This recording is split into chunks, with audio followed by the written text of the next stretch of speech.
Welcome to Blizzard Fire. We hope this video helps fire up your solution.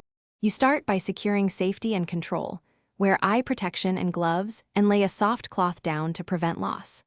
First, hold the shaft steady and loosen the barrel grip. Backscrew the steel tip counterclockwise about 3-5 turns to break initial friction. If the point resists, apply a drop of penetrating oil and wait 5-10 minutes, then tap gently with a small punch. This relieves corrosion. Once the point moves, finish unscrewing by hand so you don't strip threads or damage the shaft. Once the old point is off, inspect threads and mating surfaces closely. Look for stripped threads, burrs, or pitting.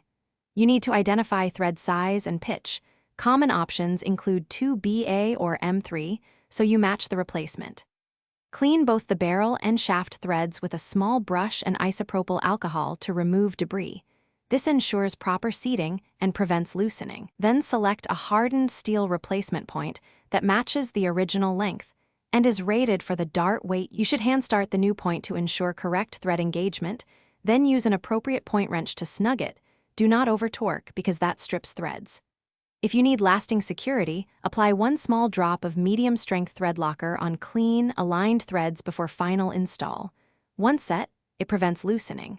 Finally, test flight balance with a few throws and recheck tightness after about 10 impacts. If you see wobble, make sure the shaft alignment and thread seating are perfect. A slightly bent tip or cross thread will cause instability.